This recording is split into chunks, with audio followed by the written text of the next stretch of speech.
অভিবাদন এবং ধন্যবাদ জানাচ্ছি। আজকে অনলাইন ক্লাসের সম্মুখে সংশ্লিষ্ট যারা আছো, আমার স্কুলের ভোগে আদর্শ বিদ্যালয়ের নবম দশম শ্রেণীর শিক্ষার্থীদেরকে প্রাণঢালা অভিনন্দন জানাচ্ছি এবং মহান আল্লাহ পাকের দরবার লাখ শুকরিয়া জ্ঞাপন করছি, বিরোধাচরণ কাটাচ্ছি বিশ্ববিদ্যালয়ের প্রতি। পাশাপাশি আজকে আমি নবম দশম শ্রেণীর ইংলিশ সেকেন্ড পার্ট নিয়ে আলোচনা করছি। আজকে আমাদের আলোচনা থাকছে ট্যাগ কোশ্চেন।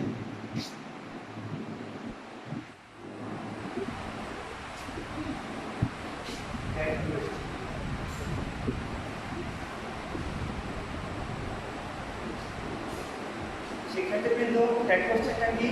ট্যাগ কোশ্চেন হলো যে কোন স্টেটমেন্ট বা বিবৃতির শেষে যখন ছোট্ট ছোট্ট বা নুড়ে নুড়ে কোনো প্রশ্ন করা হয় তখন সেটাকে আমরা ট্যাগ কোশ্চেন বলি। এটার সাধারণত দুইটা ক্যাটাগরি, একটা হলো প্রশ্নসূচক আর একটা হলো নাসূচক।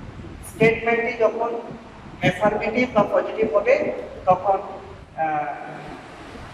ট্যাগ কোশ্চেন হবে নাসূচক, আর কোশ্চেনটি স্টেটমেন্টটি যখন নাসূচক হবে বা নেগেটিভ হবে তখন ট্যাগ কোশ্চেন হবে নাসূচক। আমি উদাহরণের মাধ্যমে প্রথমে তোমাদেরকে বলি। প্রথমে আমরা ভার্বের ব্যবহারগুলো দেখি। ভার্বের ব্যবহার, ভার্বের ব্যবহার অ্যাফার্মেটিভ,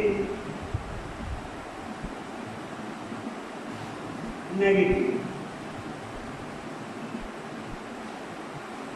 অ্যাফার্মেটিভ ধরো এম আছে, নেগেটিভের ক্ষেত্রে এটা এইট or aren't হবে, AREN apostrophe aren't। isn't থাকবে। এইভাবে অক্সিলারি ভার্ব যা আছে aren't হবে। কিন্তু শেল যখন হবে, দেখো বন্ধুরা, শেল থাকলে এটা শেল হবে না, এটা হবে শান্ট, SHAN apostrophe T। আর যখন উইল থাকবে তখন এটা হবে অন্ট। কিন্তু কান যখন হবে ক্যান, এটা ক্যান হবে না, এটা হবে কান্ট, তখন অ্যান আর ডাবল হবে না। তাহলে এইরকম আমরা যখন স্টেটমেন্টটি এইরকম স্টেটমেন্টের ভার্বটা যখন পজিটিভ দেখব, আমরা ট্যাগ কোশ্চেনের ক্ষেত্রে নট যুক্ত করে আমরা এখানে শুধু অ্যানাথমেটিক ব্যতিক্রম এইট এবং আর্ট হবে, ইজ হবে isn't, are aren't, shall, shan't, will, won't, can, can't. এইভাবে আমরা ভার্বগুলো ব্যবহার করব। কিন্তু যখন নেগেটিভ থেকে অ্যাফার্মেটিভ হবে, অর্থাৎ স্টেটমেন্টের মধ্যে যদি ভার্বের সাথে নট যুক্ত থাকে, তখন আমরা ট্যাগ কোশ্চেন করার সময় নটটা বাদ দিয়ে আমরা বাম পাশস্থ যে অ্যাফার্মেটিভের যে ভার্বগুলো দেখছো পজিটিভ আকারে দাঁড়িয়ে আছে, এই ভার্বগুলো আমরা লিখবো। অর্থাৎ নটটা বাদ দিলে আমরা পজিটিভটা পেয়ে যাব। তো আমরা কথা না বাড়িয়ে, আশা করি তোমরা বুঝতে পেরেছো। এখন আমি তোমাদেরকে ভার্বগুলোর সঠিক প্রয়োগ অর্থাৎ ট্যাগ কোশ্চেনটা আমরা কীভাবে করব। তাহলে ট্যাগ কোশ্চেন দুই ক্যাটাগরি, একটা হলো নাসূচক আর একটা হলো নাসূচক। দেখো, যেমন ধরো Rohit is happy. Rohit is happy. তোমরা দেখতে পাচ্ছ যে কিছুক্ষণ আগে যে ভার্বটা আমি অ্যানালাইজ করেছি, ওই ভার্বের ইজটা ছিল অ্যাফার্মেটিভ। তাহলে আমরা ক্লিয়ার দেখতে পাচ্ছি নট না থাকার কারণে এটা অ্যাফার্মেটিভ হয়েছে। আর ট্যাগ কোশ্চেনের ক্ষেত্রে অবশ্যই এটা নেগেটিভ হবে। তার মানে হচ্ছে হলো যে ইজের সাথে নট যুক্ত করে আমরা নেগেটিভটা করব। তাহলে ইজ রয়েছে, এটার সাথে আমরা নট যুক্ত করলে কি হবে? ইজেন্ট। আর একটা জিনিস কিন্তু ভুলে গেলে চলবে না, তোমাদেরকে আগেও বলেছি যে হয়তো আনফর্চুনেটলি ন্যাচারাল ক্লাইমেটিস করোনা ভাইরাসের কারণে আমরা আমাদের বিশাল গ্যাপ হয়েছে, তোমরা অনেক প্রতিকূলতার শিকার আমরাও। তো এর আগে আমি ক্লাসে বলেছি যে সাবজেক্টে যদি ট্যাগ কোশ্চেনের নাউন থাকে, অ্যান্সার করার ক্ষেত্রে এটা প্রোনাউন হয়ে যাবে। আর যদি প্রোনাউন থাকে, যেমন রহিম, না হয় যদি হি হতো, তাহলে এখানে আমরা প্রোনাউনটাই লিখে ফেলতাম। তাহলে মনে রাখতে হবে এখানে রহিম আছে, এটা ট্যাগ কোশ্চেনে হয়ে যাবে। রহিমের প্রোনাউনটা কি হবে মনে থাকবে? রহিমের প্রোনাউন অর্থাৎ পুরুষবাচক বা ম্যাসকুলিন জেন্ডার হলে প্রোনাউন হবে সিঙ্গুলার ক্ষেত্রে হি, আর যখন প্লুরাল হবে তখন হি। যেমন বয়, বয় হলে হি, কিন্তু বয়েজ হলে দে হবে। গার্ল শি, কিন্তু গার্লস যখন হবে তখন দে হবে। কিন্তু যখন অবজেক্টস বা কোনো ম্যাটেরিয়ালস জাতীয় সিঙ্গুলার হবে তখন হবে ইট, আর প্লুরাল হলে দে হবে। যেমন ধরো Mina, Mina has a doll, Mina has a doll, এখানে হ্যাজ আছে, তোমরা দেখতে পেরেছো এখানেও নট যুক্ত নাই, না থাকার কারণে আমরা ট্যাগ কোশ্চেনের ক্ষেত্রে অবশ্যই সরাসরি বার্তা লিখে ফেলবো হ্যাজ নট, অর্থাৎ হ্যাজ এ। আর এখানে যেহেতু নাউনটা রয়েছে, আগে যেরকম রহিম ছিল, রহিমের প্রোনাউনটা আমরা লিখেছি হি, রহিমের প্রোনাউনটা হি। আর এখানে মিনা আছে, মিনার প্রোনাউনটা হবে শি, অর্থাৎ মিনার পরিবর্তে আমরা এখানে মিনা পরিবর্তে সিটা ইউজ করলাম, আর এখানে রহিমের পরিবর্তে হিটা ইউজ করলাম। তাহলে এইভাবে আমরা করবো। অর্থাৎ আমি বলেছি যে সেন্টেন্সটি বা স্টেটমেন্টটি যদি পজিটিভ হয় ট্যাগ কোশ্চেনের ক্ষেত্রে নেগেটিভ হবে। তাহলে আমরা দেখতে পেরেছি ভার্ব আছে ইজ, নট, নট যুক্ত হয়ে নেগেটিভ হয়েছে। আর আগে এরপরে মিনা হ্যাজ এ ডগ, এই সেন্টেন্সটির মতো নট না থাকার কারণে এটা পজিটিভ বা অ্যাফার্মেটিভ হয়েছে, কিন্তু ট্যাগের ক্ষেত্রে এটা হয়েছে নেগেটিভ। তাহলে তোমরা নিশ্চয়ই বুঝতে পেরেছো যে ট্যাগ কোশ্চেনের দুটি গুণ বা দুটি স্ট্যাটিস্টিক্স বা দুটি বৈশিষ্ট্য, যে একটি হলো স্টেটমেন্টটি যদি অ্যাফার্মেটিভ বা পজিটিভ হয় ট্যাগ কোশ্চেনের ক্ষেত্রে নেগেটিভ হচ্ছে, নেগেটিভ হবে। আর যখন ট্যাগ কোশ্চেনের স্টেটমেন্টটি নেগেটিভ হবে তখন প্রশ্ন করার সময় নটটা বাদ দিয়ে আমরা অ্যাফার্মেটিভ বা পজিটিভ করি। তাহলে এটা হলো এইগুলো এক অংশ। এখন আমরা দ্বিতীয় অংশ দেখবো। যেমন ধরো করে does not read well, করে doesn't read well, করে ভালোভাবে পড়ে না। তাহলে তোমরা দেখতে পাচ্ছ বন্ধুরা এখানে নট যুক্ত আছে ভার্বের সাথে, অক্সিলারি ভার্ব আছে doesn't। তাহলে এখানে নট যুক্ত থাকার কারণে আমরা দেখতে পাচ্ছি এটা নেগেটিভ সেন্টেন্স। আর যখন তুমি কোশ্চেন ট্যাগ করবা তখন কিন্তু নটটা অবশ্যই বাদ দিতে হবে। তার মানে নটটা বাদ দিলে তার বাম পাশস্থ যে অক্সিলারি দেখতে পাচ্ছ এটা সরাসরি বসে যাবে। তাহলে এটা হবে ডাজ। আর এখানে করিম আছে নাউন, এটার প্রনাউনটা ঠিক রহিম যেমনিভাবে কি হয়েছে করিমের প্রনাউনটা হয়ে যাবে হি, যেহেতু এটা ম্যাসকুলিন জেন্ডার। তাহলে এখানে নটটা আমরা বাদ দিয়েছি। এরপরে আরেকটা এক্সাম্পল আমরা করে নিই। যেমন ধরো Sabina, Sabina did not cook,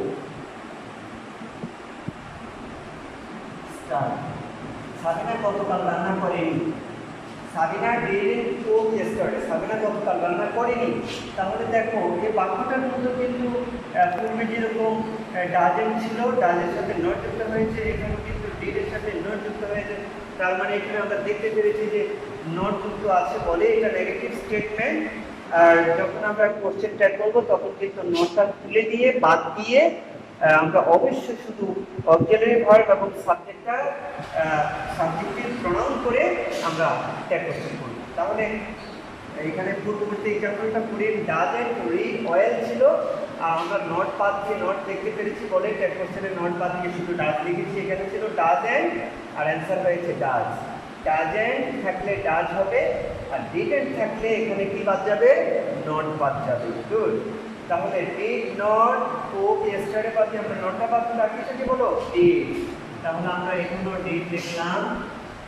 did লিখে সাবিনা, করিম ছিল ম্যাসকুলিন আর সাবিনাটা হচ্ছে ফেমিনিন। যেমনিভাবে মিনা থাকার কারণে শি হয়েছে, এখানে সাবিনা থাকার কারণেও শি প্রনাউনটা হবে।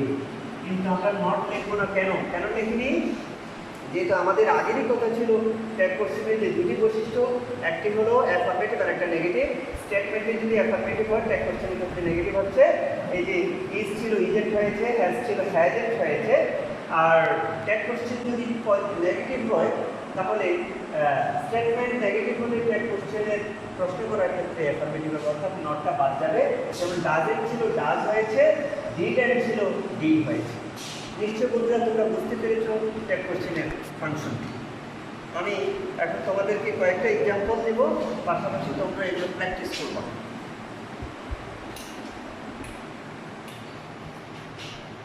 সমস্যা শুরু করলেন কেমন?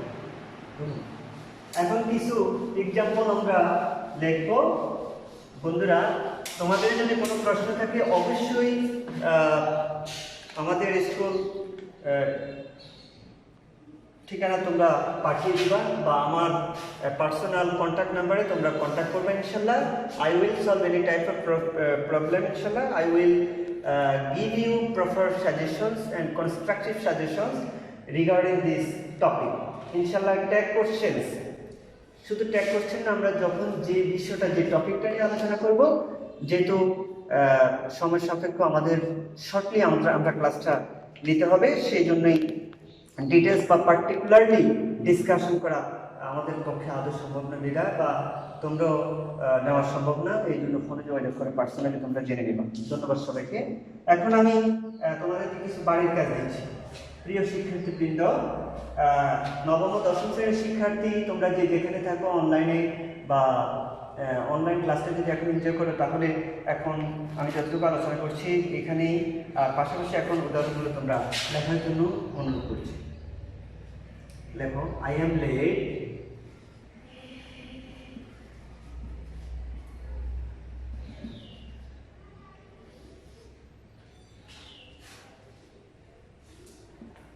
I am late, we are Muslims,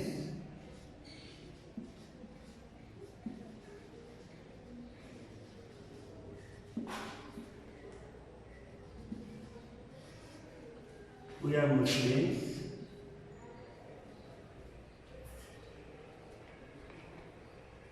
few politicians are really honest.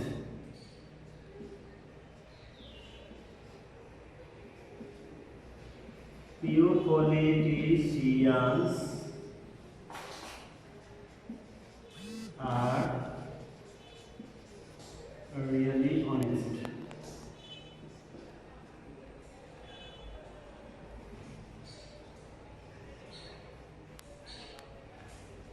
Number 4,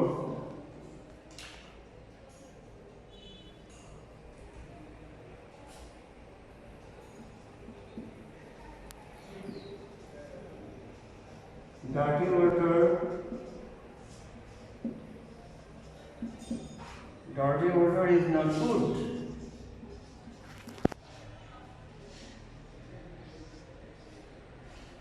Number 5,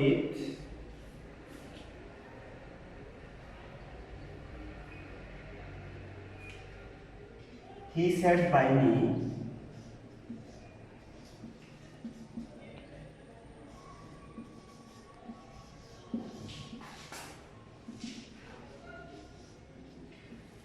Number 6, students ought not to sleep more. Students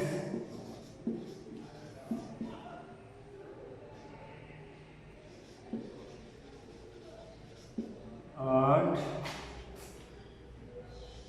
not to sleep more.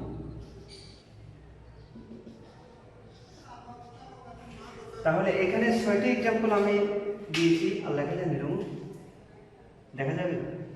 Rumu দেখা যাবে? ম্যাডাম দেখা যাবে?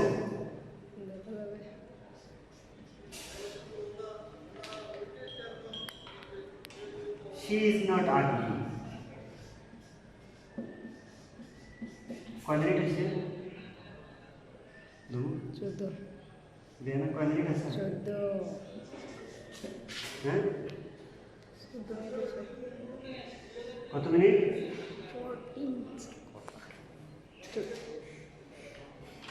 তাহলে এখানে আমি যে এক্সাম্পলগুলো দিয়েছি এগুলো তোমরা প্র্যাকটিস করবা। আর আমি এখানে বলছি, এখানে আই এম লেট, এখানে ভার্বটি হচ্ছে এম, এম থাকলে আমি প্রথমে তোমাদেরকে ভার্বের যে অপোজিশনগুলো অর্থাৎ কীভাবে ভেরি করবে, যে এম মানে হচ্ছে যে পজিটিভ আর নেগেটিভ হচ্ছে am not, ain't or earned, যেটা তুমি মনে করো সেটা করবে। আর সাবজেক্টটা দেখতে পাচ্ছ প্রোনাউন আছে উই আর মুসলিমস, এখানে আর আছে নট না থাকার কারণে এটাও অ্যাফার্মেটিভ বা পজিটিভ, তাহলে টেক কোশ্চেনের ক্ষেত্রে এটাও নেগেটিভ হয়ে যাচ্ছে। Few politicians are really honest, এখানে ডিয়ার স্টুডেন্টস তোমরা দেখতে পাচ্ছ এখানে আর আছে নট নাই, কিন্তু আমি তোমাদেরকে অবশ্যই আগে জানিয়েছি, আবারও বলি যে অনেক সময় দেখা যায় কিছু কিছু সেন্টেন্স আছে যেখানে সেন্টেন্সের মধ্যে এটা পজিটিভ দেখতে মনে হলেও আসলে কিন্তু এটা পজিটিভ নয়, ওটা নেগেটিভ। যদিও শুধুমাত্র নেগেটিভের চিহ্নটা নট থাকলে যে নেগেটিভ হবে তা, অনেক সময় দেখা যায় নট থাকে না, নট না থাকলেও এটা পজিটিভ মনে করার কোনো উপায় নেই। যদি কিছু চিহ্ন আমরা দেখতে পাই এরকম যে few, little, scarcely, hardly, seldom, rarely, আমি আবার বলছি scarcely, hardly, little, few, scarcely, এই শব্দগুলো যদি পেয়ে থাকো সেন্টেন্সের মধ্যে তাহলে ওই শব্দগুলোই নেগেটিভের কাজ করবে, অর্থাৎ ওইটাই মনে করবে নেগেটিভ বা নট। সেক্ষেত্রে ট্যাগ কোশ্চেন করার সময় অবশ্যই এখানে নট লেখার কোনো সুযোগ নেই, নট লেখা যাবে না। তার মানে few politicians are really honest, এখানে এই শব্দটা ফিউতে হচ্ছে নেগেটিভের রূপ, তার মানে এই বাক্যটা নেগেটিভ আর অ্যান্সার করার সময় এটা পজিটিভ হয়ে যাবে।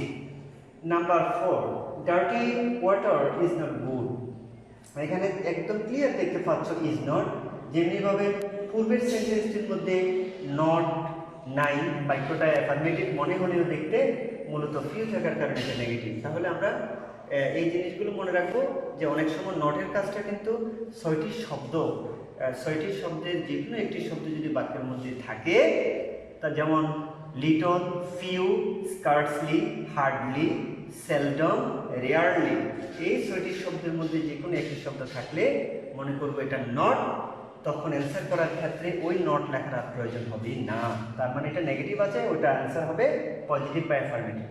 তো ডার্টি ওয়াটার এখানে ইজ নট আছে, নটটা তো ক্লিয়ার আছে, নটটা বাদ দিয়ে দাও, বাদ দিলে আমরা ভার্বটা দেখতে পেরেছি ইজ, তাহলে সাবজেক্ট আছে ডার্টি ওয়াটার, ইজ ইট, অ্যান্সারটা হয়ে যাবে ইজ ইট। এরপর দেখো হি স্যাট বাই মি, এখানে দেখো আগে যেরকম সেন্টেন্সগুলোর মধ্যে সরাসরি অক্সিলারি ভার্ব উল্লেখ আছে এম, ইজ আর ওয়াজ, অনেক সময় অক্সিলারি ভার্ব কিন্তু ক্লিয়ার থাকবে না, অক্সিলারি ভার্ব না থাকলে যদি প্রিন্সিপাল ভার্ব থাকে, প্রিন্সিপাল ভার্বগুলোর অপারেটর হিসেবে তোমাদেরকে ডো, ডাজ, ডিড ইউজ করতে হবে। কীরকম আমি আগে বলেছিলাম যে আমি এখানে কয়েকটা লিখি, তোমরা মনে রাখবা যে বাক্যের মধ্যে ধরো এখানে আছে প্লে, এখানে আছে প্লেস, এখানে আছে প্লেট,